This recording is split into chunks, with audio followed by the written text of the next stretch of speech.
Welcome back to our next episode here of Otters Off the Ice. We are your hosts, Mike Fenner and Sean Lafferty, and pleased to be joined by Kayden Edwards of the Erie Otters and assistant coach Ken Peroff. Guys, thanks so much for joining us this afternoon, and looking forward to a great episode. Thank you for having us. Our pleasure. Got to start, again, Jersey Watch. I was told we were going to have a different pick, a different option, a different selection. Well, What'd you go with this week, sir? I went with my own Otters. This is from 2016-2017. Dropped the puck for Education Night. Yeah. So it's got my name on the back. Okay.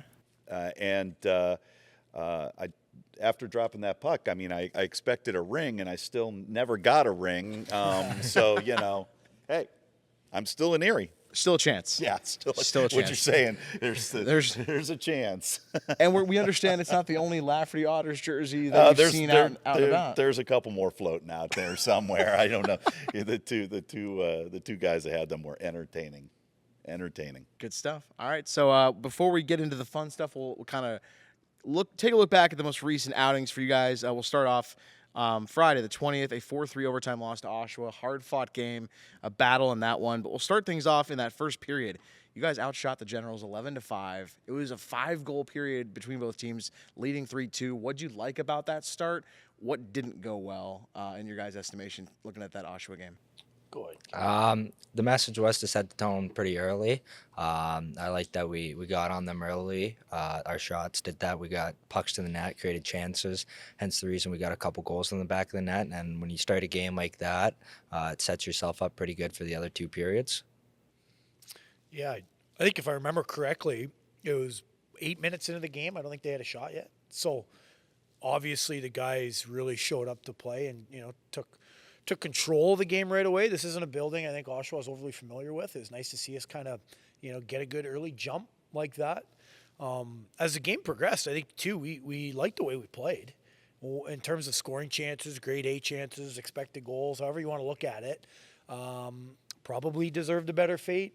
At the same time, anyone who watched a hockey game, maybe even one this last weekend, realize you don't always get what maybe you deserve. So we'll dive more into that later on. We just take it and move onward. Puck luck is in your corner one day and not the next. Exactly, that's the game. To that end, third period, I think the shots were 12-5, but obviously not able to slam the door shut, trying to get that last kind of goal to put it on ice. Goes to overtime for the loss. Just what do you think? What was lacking in that third period? Where you just close but no cigar? Yeah, maybe Cato, you can speak to that. How you felt? I just felt like we were just fighting the puck a little bit, like we just weren't getting our chances. Not our chances, we weren't capitalizing off of our chances. We were getting our chances and just not finishing it off. But again, that comes with puck luck, hard work. And I liked our third period. I liked our whole game, but it was just an unfortunate way to end it. Yeah, I think that's well said. Yeah. Now I want to go back another week because we took a week off. Sure. So I want to go back because one of the most fun games I've seen in this building in several years was that Flint game. That was back and forth, and I felt like when you went into the third period with the 4-3 lead against one of the top teams in the league, I was like, this is going to be a big test how the boys come out with a 1-goal lead. And, man, you answered the bell.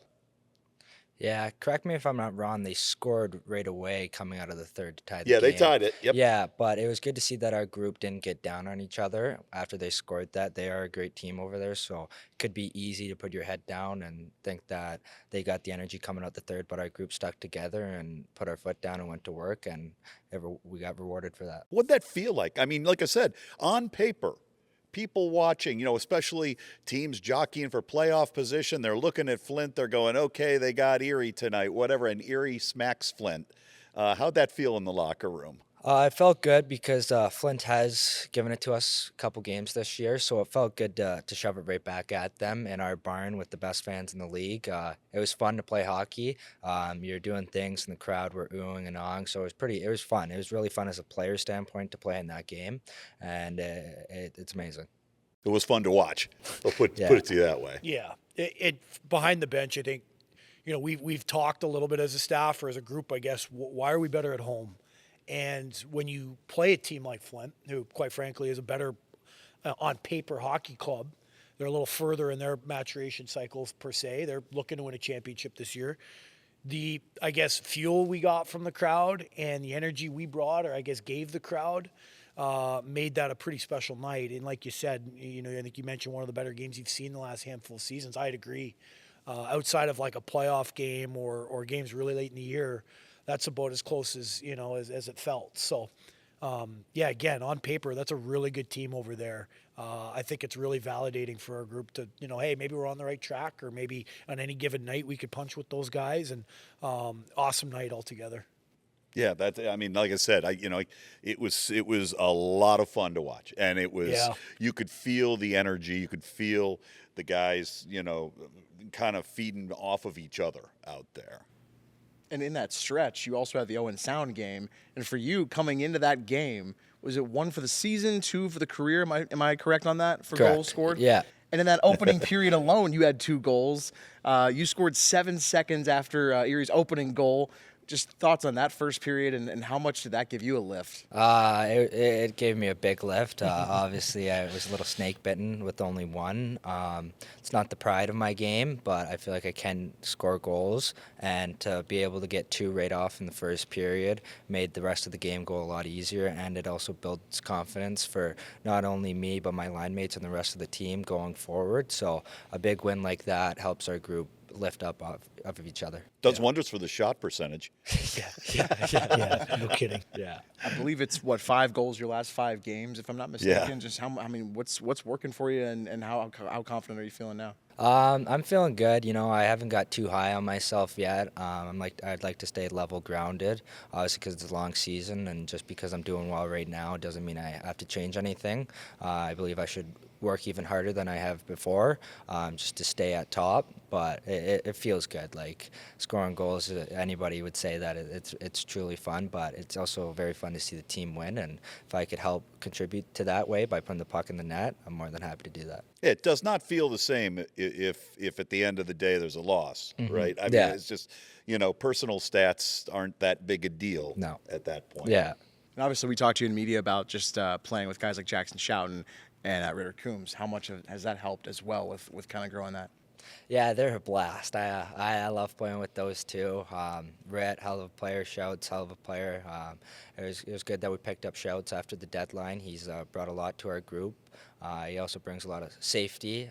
Just playing with him, that you could get in the greasy areas and mix it up a little. More than a little sandpaper. Yeah, there. Worst comes to worst, if you can't fight your own battles, Shouts is there, and a lot of guys don't want to fight that battle with Shouts. So it's pretty good, pretty fun to play with.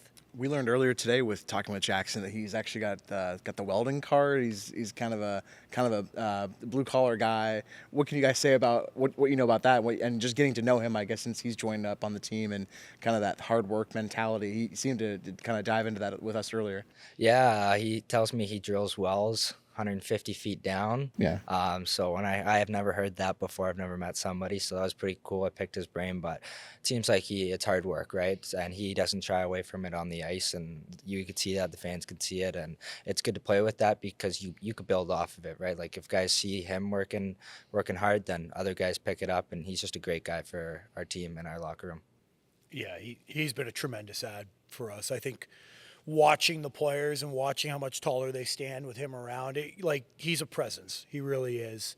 Obviously, a 20-year-old player coming in, it's maybe his first few games in the league, but I don't think that stopped him from having confidence right away, and that just permeates through our group. I think, especially watching him play with a guy like Kayden, who's been here all year, and then Ritter, who's been here all year.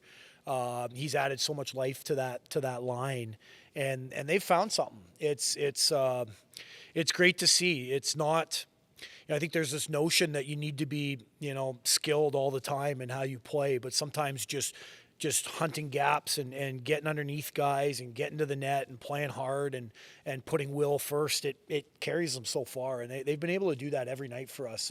And not just, against third, fourth line matchups either. These guys play against some pretty big boys in this league, top end players. So, I think as a group, we're just proud of that whole line and Cato especially. Let's talk about chemistry for a minute. That word gets thrown around an awful lot, but it's a real thing, isn't it? I mean, talk to me about when you get that vibe that a line has gelled. Like first game, me, Shouts, and Rick got put together was in Saginaw, and we all kind of got like the same mental space of work hard, don't shy away from the tough stuff, and we'll get rewarded. So when everyone's got the same mindset like that, you obviously click because I'm willing to do it, Rick's willing to do it, and Shouts is willing to do it. Then it's a kind of sense that like we don't have to question each other. Like we don't got to think about, oh, if I chip this puck in, is somebody going to chase it? Because we know it, you know. And like when skilled guys play together, they know where they are on the ice. Where we kind of sense the fact that if we put a puck in, we're going to work and we're going to work together and we're going to do everything together as a line. If there's a scrum in front of the net, we're all in it together because that's just the chemistry we have. We have each other's backs. Is there a point at which you realize, hey, without even talking about it, without even communicating verbally, I know that he's going to be in front of the net, the greasy areas. I know there's going to be someone there for me. The one point where it really clicked to me was we had a face-off against Flint. It was my second goal of the game. We had a face-off play, and Rick came up to me and was like, let's just tie up. Shouts is going to the net, and let's see what happens. So I tied up. Ritt took the puck, threw it on net. Shouts was there causing havoc, and then it popped out to me, and I put it in the back of the net to give us the lead at that point. So it was just a moment like that where it's just like we knew what Shouts was going to do, and we knew that we could get something going off of it, and that's just kind of like the chemistry where you don't have to talk about it. You kind of just know it's going to happen. Yeah. To interject there, it was actually funny as a staff. I forget what game it was, but we're all kind of huddled in Mally's room, and I forget which one of the three came in on that line. That they're like, "Hey, what did we do wrong on this goal?" It was all three of us. It was a goal against, and one of them pops in. I look around, and both of them his two line mates are standing right there. So the three of them are like walking around the room together. I think somebody made a joke like, "Hey, you guys going to the bathroom together too?" I mean, it was one of those kind of laugh out loud moments where I'm like, I think these three are a little tighter than maybe what you see even on the ice, and it starts off the ice, and it starts with those relationships you build by being in junior hockey and hanging out every day and finding common ground and how they want to play together. Again, more of a will than a skill line. They're all kind of on that page together. It's fun to watch. I imagine, yeah. Yeah, no doubt about it. All right, we're going to kind of do something different as we shift gears here on Otters Off the Ice. It's very topical. It's very fresh. I think we got to get into the Olympic hockey on the men's side and just talk a little bit about both the women's and the men's matchups. Obviously, you saw the women's United States team win first. Megan Keller with the game winner, Hillary Knight becoming with 29 career Olympic games, setting Olympic records for a U.S. man or woman on Thursday with most goals and points. Such a clutch net front goal. You talk about a high skill player who decided she was going to camp out right in front of the net and put I think it was a Layla Edwards shot that she deflected in. Mm-hmm. So 15 goals, 18 assists for her and 33 points. The U.S. gets the overtime rally to win. But guys, U.S.-Canada on the men's side, Sunday morning. Just initial thoughts on just the entirety of it. I mean, what an event, what a production. Everyone's talking about it across the world. Just what were your thoughts? And I just want to ask both of you guys what you thought about the matchup.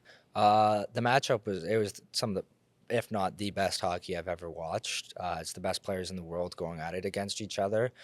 Win or lose for the team that I was cheering for was Canada, but win or lose, I was beyond thrilled to watch that game and grateful to watch that live because it was just such amazing hockey to watch.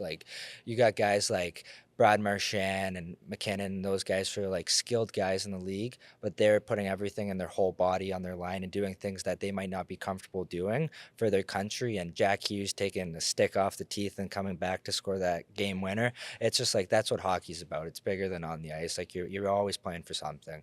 And it was cool to see your countries because obviously it's a big thing. Yeah, it was an unbelievable hockey game, right? Yeah. Maybe one of the instant classic, one of the best games I've ever seen. Numerous chances for Canada. Again, we're Canadian cheering for them. Yeah. Numerous chances we look back at and just, kind of wonder how they didn't go in. But at the same time, I think more than anything, it's a win for the sport the game of hockey. It's obviously a game that we've dedicated our lives to. You want to see people that maybe weren't interested in it before get interested in it. Like the old adage, a rising tide raises all ships, per se. Like it's just such a good game. I think it drew so much interest from everybody for all different reasons, good, bad, negative. After the game, some of the things that went on there and comments, and they're still ongoing today, even a few days after. So for whatever reason, it just the hockey itself and the game that was played, I thought it was a great demonstration of what hockey is. Again, to his point, a guy who chips a tooth earlier, thinks nothing of it. It's not like he's going to miss time. He's right back, and he ends up scoring the big goal for them. Happy for USA Hockey. I guess it was their moment. But again, what a game. Do you think? I mean, I know it's not the first time the NHL's been on the ice for the Olympics, but I couldn't help but watch that game and think, I am watching the greatest assemblage of talent in any one game that I think we've ever seen in any game. I mean, because U.S. hockey since 2010 has grown up so much more. The Canadians, obviously, I mean, superstar, after superstar after superstar. I just couldn't help but watch that and think, we've never had that much talent on the ice. It's been so long since they've been given the opportunity to play on that stage, and I think that's the part. Excuse me, as a fan, you're disappointed that they weren't in the Olympics for so long. 2014 was the last one, I believe. I remember Crosby's golden goal. 2010, I remember those moments. I just think it's so important for the game to realize, hey, this is critical for the growth of it, and to have NHL players in the Olympics. It's a stage that a lot of guys, like even Kayden growing up, I wonder how many games he'd have missed from those, from it not being present for so many years. A lot of fun to watch altogether. Yeah, sorry to cut you off. No. Another big thing with that was it was a sense of relief to watch it. Like, I don't even remember watching the last Olympics game, so it was kind of cool for me to watch it. But a big thing that I took away was, you said assembly of players. I like how both teams didn't just go with grabbing the best players possible. They grabbed guys like Brady Tkachuk, Tom Wilson, who might not produce on point levels, but who are going to do the things that don't count on the stat sheet. Role guys, I mean, one of those guys for Canada that I felt, obviously we're partial, but one of those guys for Canada that I felt really bad for, because this is probably it for him, was Anthony Cirelli. Former championship Otter, and when he didn't get to go, but that's the idea, I think, of a role, what you're getting to, a role player that maybe doesn't jump out if you say, give me the top 20 Canadian players. It's not an all-star game. These guys actually want to win the game. So what's the point of bringing just guys that play the same way? A team takes all kinds. Yeah. I think both teams were built and drew attention to that. On the U.S. side, I think there was a lot of talk about Caulfield or Robertson. Yeah. Right? Yeah. Canadian side, there were some guys replacing injury replacement-wise. There's a couple of guys being moved around. But still, there are a handful of maybe offensive options that could have been on that team as well that weren't. Again, you're like, to Kayden's point, you're building a hockey team, not an all-star team. So when you weigh having the greatness of all the NHL talent out there versus, like the Pittsburgh Penguins have to be concerned right now with Sidney Crosby and that injury in the quarterfinal round against Czechia, how important is it that we keep going this way with the NHL players in there, but how much concern could there be with, again, these things that have happened or hypothetical? Like, I mean, obviously every time you take the ice or you take the field or whatever competition you're going at, you can get injured. I felt the same way when I watched our best defenseman run into the post and not play another game for our organization. So of course. I get it. It's the price I think you pay. At the same time, the growth for everybody involved, right? If you're an owner, it's in, you're paying a guy, you're shelling out this money for him to play for you, and he gets hurt, then that's tough. I think of Kevin Fiala right now, the who got really hurt with the LA forward, and so that's really difficult to watch. But at the same time, how many more people are going to be going to games in these cities in the National Hockey League because they watch the U.S. win a gold medal? And it's not maybe a direct link, but the game is growing so much more because of it. I think you just kind of have to consider the cost of doing business, at least from the chair I sit in. And I know you can't always, you're not going to totally eliminate it from it. What I'm talking about is professional players bring a whole different aura, bring a whole different everything to a game or a setup like the Olympics. But it felt like this really meant something. Like these guys, this was just love of game, love of country. Yeah. Yeah, definitely. Like beyond hockey, like U.S., Canada, the politics have been going at it. I don't really follow that too much, but there's something there. So it was good to see. Like it was bigger than on the ice. It was representing your country, and like to touch back on what was said before. If I was in a position where I had a star player, I would not be selfish. Like even as a fan, I would want them to be able to represent their country because it's an honor to be able to wear the flag or the stars on your jersey, and it's truly an honor, and they're doing everything for their country. So you shouldn't really feel sad or mad about a player getting injured at a Olympics or World Juniors. It's every 4 years too. That's the other side. Yeah. It's not like they're being asked to do this every season. So Sure. again, I think that adds to what makes it so special. It's 4 more years we got to wait for Canadians to, let's say, get revenge per se. Did Nate McKinnon's stuffed animal make it home? I highly doubt I it. highly doubt it. Yeah. What's your guys' favorite Olympics memory? If there's one. I know we kind of mentioned earlier about the Crosby in 2010. I would imagine that's got to be high up, right? That would be probably mine. I think I was actually in junior hockey at that age. I was playing, I think, my overage season. I was at my billets. I had a bunch of guys over at my place, and I remember watching the game, seeing the golden goal and everybody kind of going nuts, right? As I'm sure a lot of U.S. households were just the other day, and even at, whatever it was, 11 a.m. by the time he scored or whatever. Even in 2010, because the U.S. had to score a last-minute goal Yeah. to even get it to OT. Yeah, exactly. And it seemed like such a harmless play. Crosby just quick release under, Yeah. I think it was Ryan Miller at Ryan the time. Miller, yep. So, that moment for me would be probably right at the top for Olympics memory hockey-wise, yeah. Me, I don't have much. I haven't watched much Olympics growing up, but there was one. It was summertime. I was watching Andre DeGrasse go against Usain Bolt. That was the first time I really touched on the Olympics, but it was cool not just to watch the race, but to know that Usain was a legend and that Canada had a guy that no one really knew compete with him. It's kind of like, it's cool to see the sport's growing and have the opportunity to shine, but it also brings people together. Like I was with a bunch of family and friends at the time, and we're all watching and sitting there. It's just, sports are about bringing people together, and that's the best part about the Olympics. What about you, Michael? Favorite? I might go with hoops. I might go with the Steph Curry three-pointer that was a good in this one, yeah. last Yeah. summer games. Yeah. When he had the, that's pretty good stuff. Night. Yep. Night. There in France. So that was. No, that's okay. I don't want to get dubbed or whatever. Yeah. All right, let's go with some kind of fan mail, fun questions to close out the show with you guys. All right, for each of you, what is your favorite holiday? And then what is your favorite holiday tradition off of that? To completely shift yeah. gears. We promised not to ask about Yeah, I superstitions. know. These are always tough. These It's are on always the list. It's on the list. always tough questions. Yeah. We kind of talked about it before we got on air. Maybe not a holiday, but one of my favorite days is St. Patty's Day.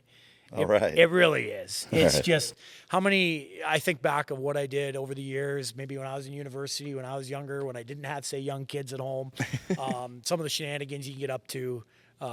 Fun day, awesome time. Had a lot of good memories on that day over the years. So, outside of the obvious ones, like, your Christmas or your birthday or whatever, for me, St. Patty's Day deserves a good honorable mention here. I like it. I don't know. It's a tough one. I like Halloween, just being able to dress up, go out, have fun, and not really worry about anything that night. Like when do you get to walk around knocking on people's doors and not have to worry, So that kind of sense is pretty cool. And I have a little brother, and he takes a lot of pride. When I was his age, I took a lot of pride in dressing up, so it was just fun. Well, at least you take pride in dressing up. Yeah. Half the people that showed up at our door when the Yeah. kids were younger weren't dressed up. They're just like, Just want hey, the give me candy. Yeah. To go off that best costume that you had for Halloween, then. What's your favorite? I don't know. I've had a lot. I went to school in a blow-up Minion once. Nice. Teacher wasn't very Nice. happy about that one. Just all here in the back, just the fan going on. So she wasn't happy about that one. I dressed up like an old man. Me and Dylan did a couple ones of like combo costumes. So I definitely had a lot of fun doing costumes. But the blow-up Minion one was pretty cool. Nice. All right, favorite rink of all time from your experiences. Coach, we'll start with you. Just rink that you've been to. I guess you could caveat it: rink you've been to or rink you've wanted to go to. For me, I'd go more personal. I grew up North Bay, hockey town. For me, North Bay Memorial Gardens. I played in the Junior A championship there, and had some moments there, some positive ones, some good memories there. So that would be high on my list. I think maybe my favorite away rink in our league would be Kitchener. Still got a lot of character to it. Mm-hmm. A lot of rinks in our league kind of take the same look, same structure, same shape, but Kitchener's looks a little different. And obviously, it's pretty large as well. It's got a lot of history. It's got that old school look. Yeah, it really does. Even the roof's got a really unique look to it. And you see some of the jerseys up there. They've got a lot of tradition. So that rink, I think, in our league, and we talk about it all the time. We're in these rinks every year. You know, it's a pretty cool place to be a visiting team. I'd say I got to go Scotiabank when the Raptors play in the playoffs. I've gone to a couple of those, but any Toronto sports teams, like when there's playoffs, they get loud. They get really loud. Like my favorite thing to do is when the Leafs play in the playoffs, go to the tailgate, not even in the rink. Yeah. Okay. I had opportunity to go in the rink, and I turned it down, and I was outside in the tailgate. It's just crazy because that's where the craziest fans are, right? So, but definitely like the Scotiabank Arena is pretty good, and then in the OHL, Kitchener's really good. Obviously London. But I'd have to go with Kitchener. London holds more, but Kitchener, like the fans just have way more jam. I remember when it was right before my draft year, Erie was in the playoffs against Kitchener, and I went to watch my brother, and they stuck us up in the top. And our fans were getting in fights against Kitchener fans after goals. So it was just like, it was crazy to see that side of it, being up there and then being on the ice. Like, Kitchener's got jam. Does Kitchener feel like it's the fans are more on top of you in that building? Yeah, I'd say a little bit. It's a steeper arc, probably, their stadium. And yeah, they're pretty rambunctious, like Cato said. It's I think I was coaching in that series actually my first year here, so I think that was 6-game series, really good. You know, they were a huge rival of ours that season in particular. So They're pretty chilled out here. I'm a little surprised, especially when there's the teddy bear toss this year. I know me personally, I got drilled with like 5 teddy bears, and they just kept throwing it and ducking. And Burns, the backup at the time, he was losing his mind. It was just like, they don't care. Fans do not care, so that's why it's one of the toughest places to play at. Interesting. Wanted to know who the funniest guy on the team not named Ritter Coombs is. Shouts is pretty funny. Yeah? We got a lot of characters in the room. We have a great room. He hasn't even been here that long either. Yeah, That's but pretty he's impressive. made a presence. Okay. He's funny. But it could go to any of the guys. Like, we're all great. It's a great room. One of the best rooms I've ever been in. So it's like, I could give it to anybody. We're all making jokes at each other. Yeah. Murray's a fun guy. Shouts. He's just, no matter how you're feeling on the day, he'll make your day better. and he's huge, so you can't really. He'll make jokes, and you'll just laugh at him because he's a monster making little childish jokes, and it's just funny. Yeah, Shouts brings that to our team. I think guys like even Decker's got a good personality on our team. He's got, he's a pretty funny guy at times. Deli in his own way can be funny. I think you can gauge by that laugh what I mean. He's got a dry sense of humor a little bit.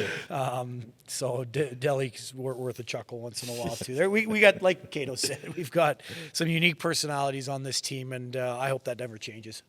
I was gonna say it just feels like in the time that we've been doing this podcast, it feels like the answers to that question have become quicker, have become more. I don't want to say emotional in a bad, but emotional in a good way. Like you're all in on the answers, and it feels like that team has come together a lot recently.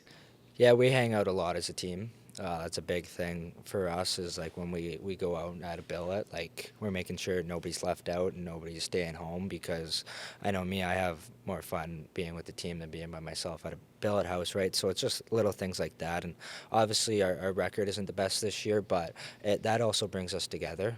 Going through the lows with people will bring you together, and it'll make the highs feel amazing when we get there. Yeah, I think as a staff, we see that with our players too. And I think, two things. One, as a staff, you got to walk that balance, I guess, of how you approach the players with it. I don't think it's fair to always go in and yell at them just because they lost. I mean, I think last time I was on, we talked a little bit about disassociating from results all the time and staying process driven. I think that's really important. Right. So it's nice to see the guys kind of enjoy themselves at the rink. It can't just be a place they dread coming, even if you haven't had success recently. It's not really good for anyone involved. And I think that the second part is, at least from the staff standpoint, we have a great time too. We have a lot of fun. All of us, but Mally and Keenan and Megan, Chili, all of us, we spend a lot of time together as well, just like the guys do. So much like them, we've got all of our inside jokes, and we like coming to the rink and enjoying ourselves too the best we can. At the end of the day, we all get to work in hockey, and I think that's something that we all appreciate. So and seeing that as a player, like we see that stuff when the coaches are happy and they make it easy coming to the rink. It makes it easier being able to have fun at the rink, where you don't have to walk on your tippy toes and make sure you're not doing anything. Where they're pretty, not, I wouldn't say loose and relaxed, but they're there and they're not bringing you down. So that's a big thing from a player standpoint on why we have such a good room. From a coach standpoint, how important is it? They say you really find out about a person through adversity. It's not the good times, it's through adversity. For a coach, how important is it to see how these guys react when, it didn't go their way on any particular night, or when you look at the standings and you go, this is not what we want? Yeah, it's critical. I think I think you think about it almost in a scouting way sometimes. If you have a formal interview with a player, they know what to say. They'll say all the right things almost every time.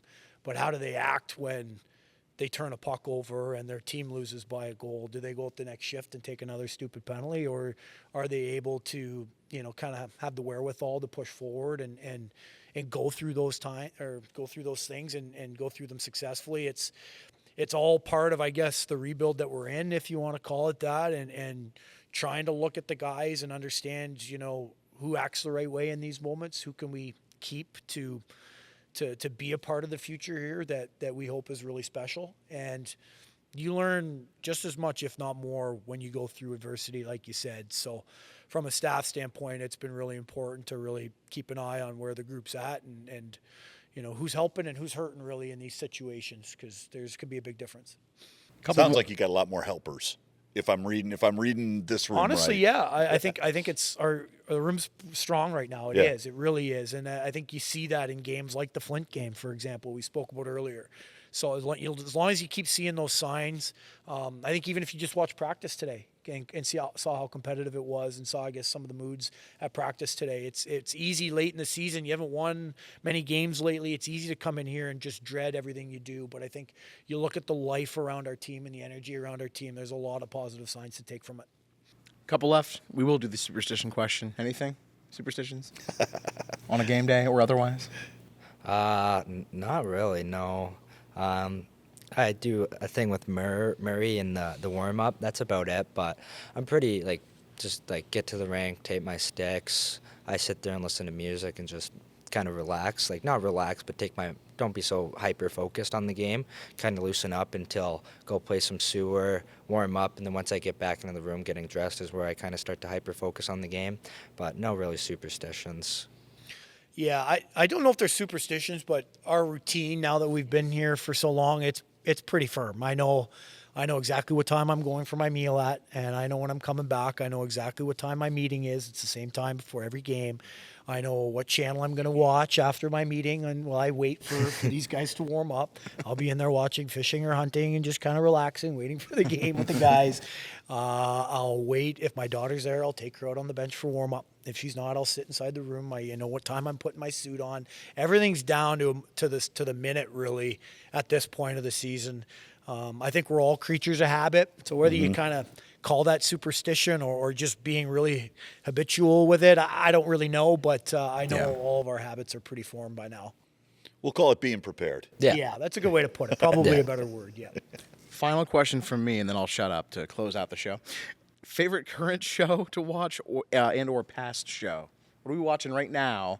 And then a favorite show of from the past for both of you. I'm not watching anything right now. I'm big into my video games with past players. Okay. I like reconnecting with them over the game, so that's a big thing for me. But my favorite show of all time has got to be Blacklist with Raymond Reddington. Yeah. I've watched that 3 times. It's just, yeah, by far the best show. And if you don't have a show to watch, I suggest watching that show. Okay. It's dynamite. All right. Okay. Breaking Bad. Yeah, it's a good one.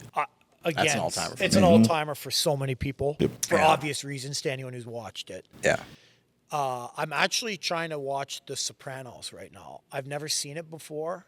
What do you think so far?